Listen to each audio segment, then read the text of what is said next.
सर्वांचं खूप खूप मनापासून स्वागत आहे। आजची आपली रेसिपी आहे तिळाचं वांग। म्हणजे तुम्ही बोलू शकता हे भरलेलं वांग, पण भरलेलं वांग म्हटलं की लसूण आणि कांदा हवा, पण कांदा आणि लसूण आज आपण अजिबात वापरणार नाही। असं आपण पाहायला गेलं तर लसूण आणि कांदे खूप महाग झालेत। जरी कांदा आणि लसूण नाही वापरला तरी सुद्धा हे वांग खूप छान होतं। तर नक्की बनवून बघा। मग वेळ न घालवता आपण तिळाचं भरलं वांग कसं बनवायचं ते पाहूया। भरलेलं वांग बनवायचं म्हटलं की पहिला आपल्याला मसाला तयार करून घ्यायला लागतो। आज आपण जो मसाला तयार करणार आहे त्याच्यामध्ये ना आपण लसूण वापरलेला आहे ना कांदा वापरलेला आहे, कारण एवढं सारं महाग आहे। तर आपण वेगळा मसाला तयार करून आजचा वांग बनवणार आहे। तर आजचं वांग आपण बनवते तिळापासून तयार होणार। त्यासाठी 2 ते 3 टेबलस्पून मी पांढरे तीळ घेतलेले आहेत। ती एकदम खरपूस भाजून घ्यायचे। मसाले व्यवस्थित भाजले की भाज्याही चवीला खूप छान लागतात। तडतड आवाज येतो तिळाचा आणि तिळाचा कलर थोडा चेंज होतो, गोल्डन ब्राउन झाला तोपर्यंत आपल्याला हे तीळ भाजून घ्यायचे आहेत।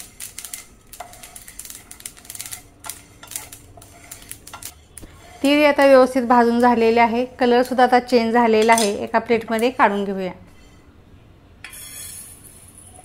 याच पॅनमध्ये आपण भाजून घेणार आहे ते म्हणजे सुकं खोबरं। 2 ते 3 टेबलस्पून मी सुकं खोबरं घेतलेलं आहे। हे किसलेलं खोबरं आहे। अगोदर मी 1 चमचाभरच घेतलं होतं, पण मला असं वाटलं की कमी वाटते पण मी नंतर ॲड केलं। म्हणजे टोटल 2 ते 3 टेबलस्पून मी घेतलेलं आहे। आवडीनुसार मसाले कमी किंवा जास्त करू शकता, असं नाही की मी 2 ते 3 टेबलस्पून घेतले तुम्ही पण तेवढंच घ्यायला पाहिजे असं काही नाही। खोबरं सुद्धा छान भाजायचं म्हणजे खरपूस भाजून घ्यायचं। आता काढून घेऊया।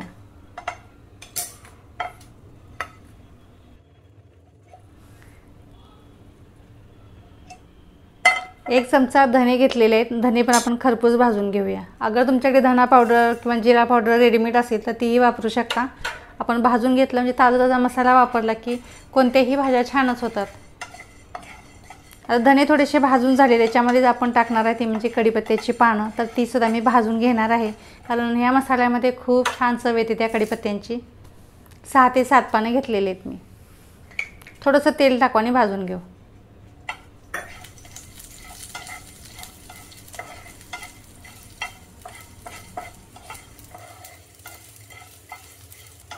धने आणि कढीपत्ता पण आता छान भाजून झाला आहे। तुम्ही एकत्र पण सगळं भाजू शकता, पण व्यवस्थित भाजलं नसतं म्हणून मी वेगवेगळं भाजून घेतलेलं आहे। आता पुन्हा सगळं साहित्य एकत्र करायचं, पुन्हा एकदा व्यवस्थित परतून घ्यायचं। हे भाजून झालं की पूर्णपणे थंड होऊ द्यायचं। थंड झाल्यावर आपण मिक्सरला वाटण करून घेणार आहे।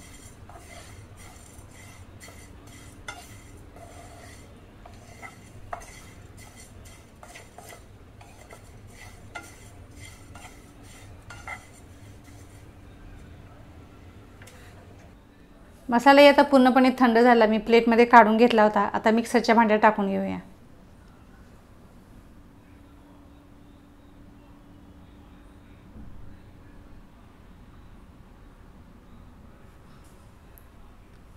एक चमचा मिरची पावडर आपण याच्यातच घालून वाटून घेणार आहे। चवीनुसार मीठ पण या मसाल्यामध्येच टाकून घ्यायचं।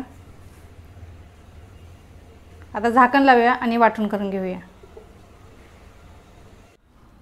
मसाले आता मिक्सरला वाटण करून झालेला आहे। हवं तर तुम्ही वाटताना याच्यामध्ये कोथिंबीर किंवा वेगवेगळे पावडर मसाले याच्यामध्ये ॲड करू शकता, पण मी कोथिंबीर याच्यामध्ये टाकली नाही, कारण ओलसर होईल। मला जास्त ओलसर मसाला नको होता, मग कोथिंबीर मी वरून चिरून टाकते। कधीही भरलेलं वांग बनवायचं म्हटलं की मी कोथिंबीर मसाला वाटल्यानंतर ॲड करते, मला असं छान वाटतं खायला। आता मिक्स करून घ्यायचं। थोडंसं तेल लागतं, फक्त थोडासा चिकटपणा यावं म्हणून चमचाभर तेल टाकलं आहे फक्त। आता आपण वांगी भरून घेऊया। पहिली मी 3च वांगी घेतली होती। मसाला उरला तर मी दुसरा अजून 1 वांग माझ्याकडे शिल्लक आहे, तर ते मी घेणार आहे मसाला उरला तर। आता आपण भरून घेऊया। अशी 3 वांगी अशी घेतलेली होती आणि हिरवीवाली वांगी चवीला खूप छान लागतात।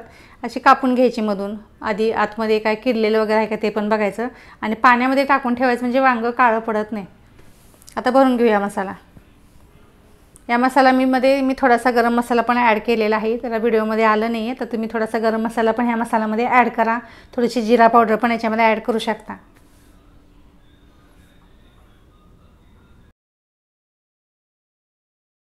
या वांग्यात मसाला भरताना थोडा प्रेस करून भरायचा, म्हणजे खालपर्यंत हा मसाला व्यवस्थित जातो। थोडा भरून घ्यायचा आणि हाताने प्रेस करायचं, म्हणजे व्यवस्थित जातो। आणि मसाला पूर्णपणे वांग्यात भरून झाला की वांग असं हातामध्ये घेऊन असं दाबून घ्यायचं, म्हणजे जेणेकरून मसाला छान असा दबला जातो आणि वांग असं वरून असं खोललं जात नाही। अशा पद्धतीने करून घ्यायचं। एक्स्ट्राचा मसाला आहे तो काढून घ्यायचा।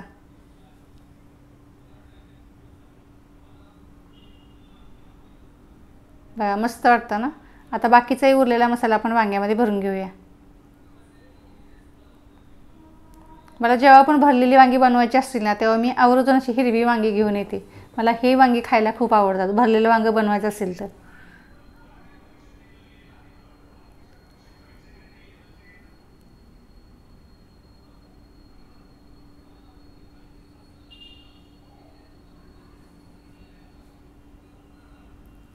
आता दुसरेही वांग छान मस्त भरून झालेलं आहे। आता उरलेली सुद्धा वांगी अशाच पद्धतीने आपल्याला भरून घ्यायची आहेत। एका प्लेटमध्ये पहिले ठेवून घेऊया।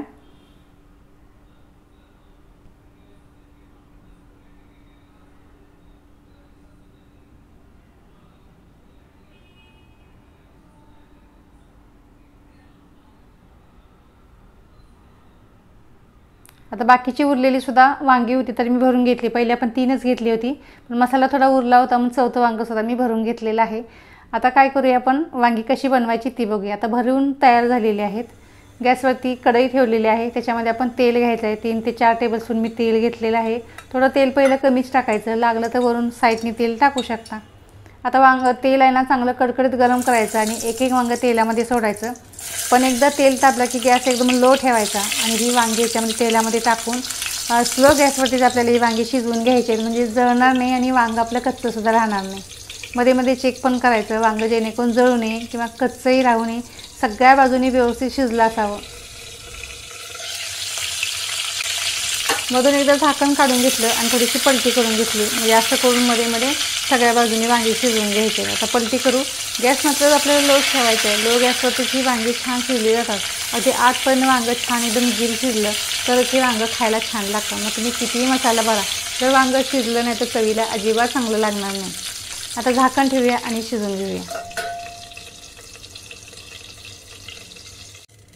1 ते 2 वेळा मी झाकण काढून ही वांगी छान पलटी करून मस्त शिजवून घेतली। अजून थोडीशी कच्ची आहेत पण अजून थोडी पलटी करून शिजवून घेणार आहे म्हणजे एकसारखा वांग्यांना छान कलर आला पाहिजे।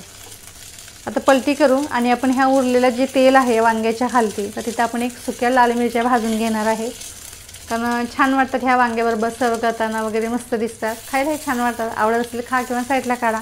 जसं तुम्ही एखाद्या फोडणीला देताना कढीपत्ता साईडला काढता जेवताना तसंच आहे मिरच्यासुद्धा जेवताना तुम्ही साईडला काढू शकता।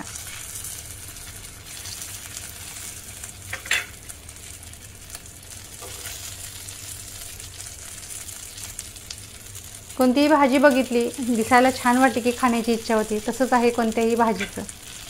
आता भाजून घेऊया। त्याच मसाल्यामध्ये असं परतवून घ्यायचं आणि झाकण ठेवायचं आणि एक 2 ते 3 मिनिटं फक्त आता शिजवून घेणार आहे। आता वांग आपलं शिजत आलेलं आहे।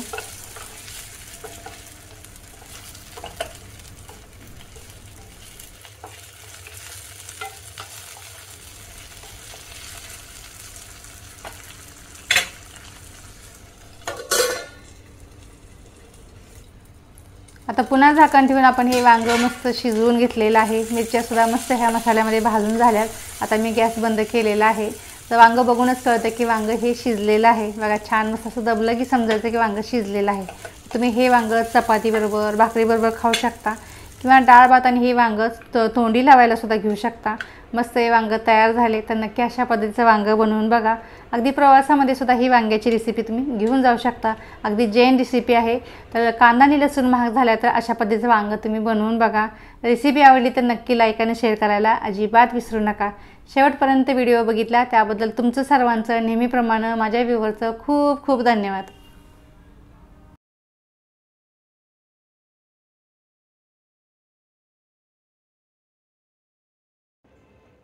मग कशी वाटली तुम्हाला ही आजची तिळाच्या वांग्याची रेसिपी? जर आवडली असेल तर तुम्ही सुद्धा नक्की बनवून पहा। व्हिडिओ आवडला तर लाईक आणि शेअर करा। चॅनलला जर नवीन असाल तर सबस्क्राइब करा आणि बाजूचं बेल आयकॉन आहे त्याच्यावरही क्लिक करा। असंच आपण पुन्हा भेटूया असाच एखादा छानसा आणि अनोखा पदार्थ घेऊन। तोपर्यंत गुड बाय।